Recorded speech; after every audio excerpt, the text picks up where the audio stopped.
Hey everyone, you are tuned in to Raggedy Crimes and Chaos, where criminals solve their own cases.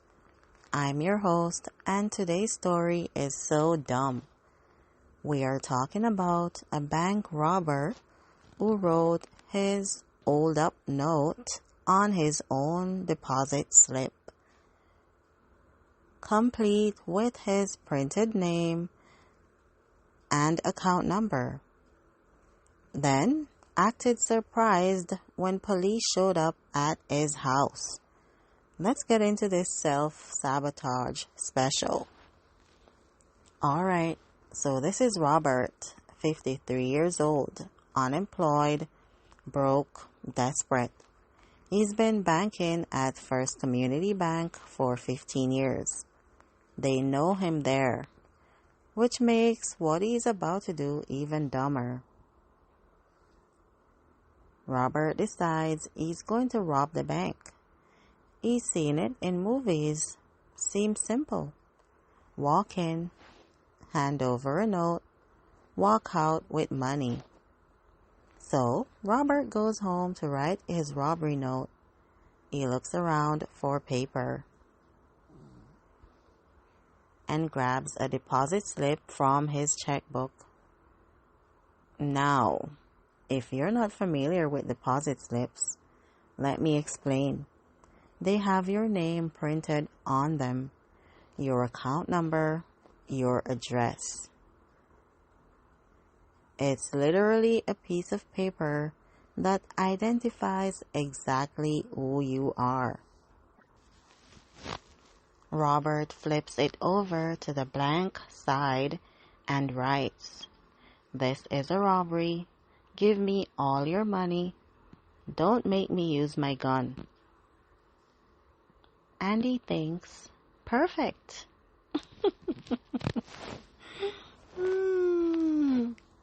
Robert walks into First Community Bank at 2 p.m. on a Tuesday.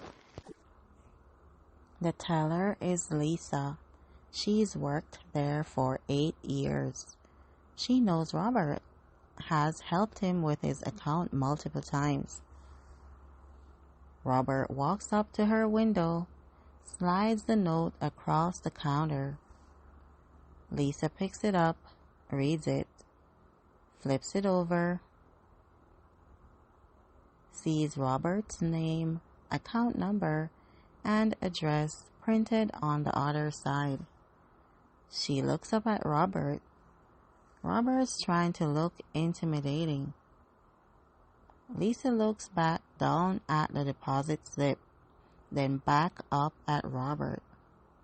"Robert," she says slowly, "is this a joke?" "Just give me the money," Robert says, trying to sound tough. Lisa holds up the deposit slip. "Robert, your name is on this." "I know, just give me the money." "Your account number is on this." "Can we not do this right now? I'm robbing you." "You are robbing us with a note that has your home address on it." Robert pauses, processes this information. "Oh." Lisa hits the silent alarm, but honestly, she doesn't even need to. "Robert, you've been banking here for 15 years.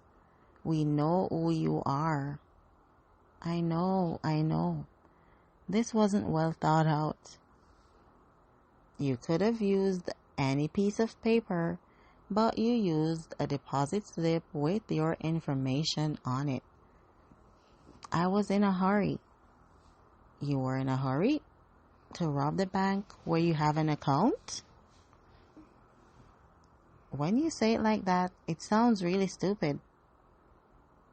Because it is really stupid, Robert.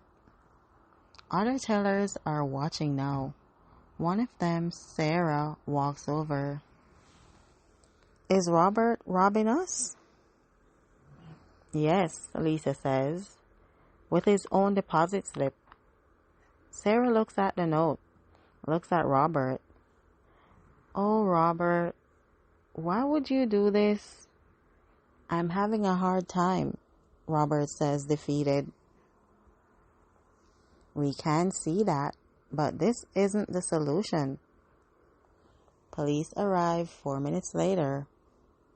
Robert's still standing at the counter, having a therapy session with the tellers.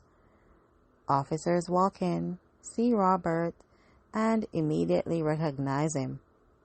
Robert? Officer Davis says, what are you doing? I tried to rob the bank. With what? Lisa holds up the deposit slip, shows Officer Davis both sides. Officer Davis reads it, flips it over, sees Robert's information. Robert, buddy, this has your name on it. I know. Everyone keeps telling me. Why would you use this? I didn't have any other paper. You didn't have any other paper? It was all I had in my wallet. Officer Davis puts his head in his hands. Robert, I've known you for 10 years. You are a good guy. What happened? Lost my job, lost my apartment. I'm living in my car. I didn't know what else to do. The whole bank goes quiet. At the station, Robert's processed for attempted robbery, but Detective Morrison is going easy on him. Robert, this is one of the dumbest robbery attempts I've ever seen. I know. You gave them your name, your account number, and your home address. I'm aware. We didn't even need to investigate. We already knew where you lived. Can we just move past this part? Detective Morrison leans back in his chair.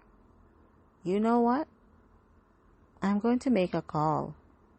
Get you connected with some social services. What? You're clearly having a crisis.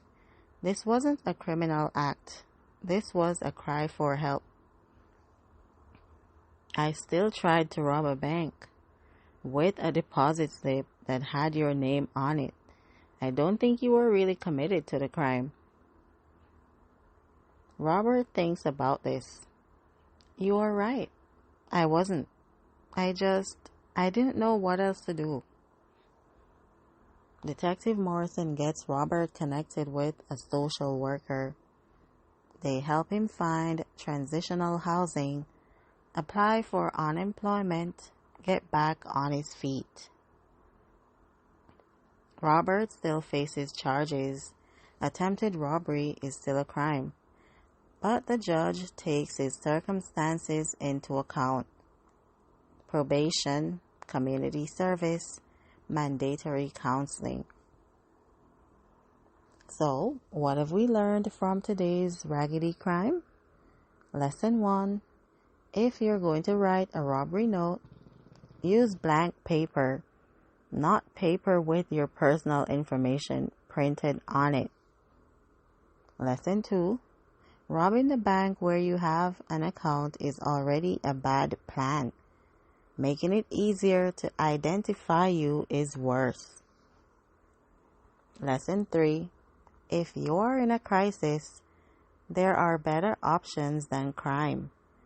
Social services exist. Reach out for help.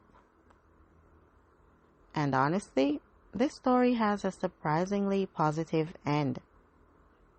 Robert got the help he needed, got back on his feet, learned from his mistake. Sometimes the dumbest crimes lead to the most important interventions. Alright, that's it for today's episode of Raggedy Crimes and Chaos. If this made you check what paper you're using for important things, good. Details matter. Tomorrow, we're talking about a getaway driver who stopped at a McDonald's drive-thru during the getaway. His accomplices were screaming in the back seat while he ordered a Big Mac. Police caught up while he was waiting for fries. It's peak hunger-driven stupidity, and you won't want to miss it. Until then, stay safe, stay smart, and use blank paper.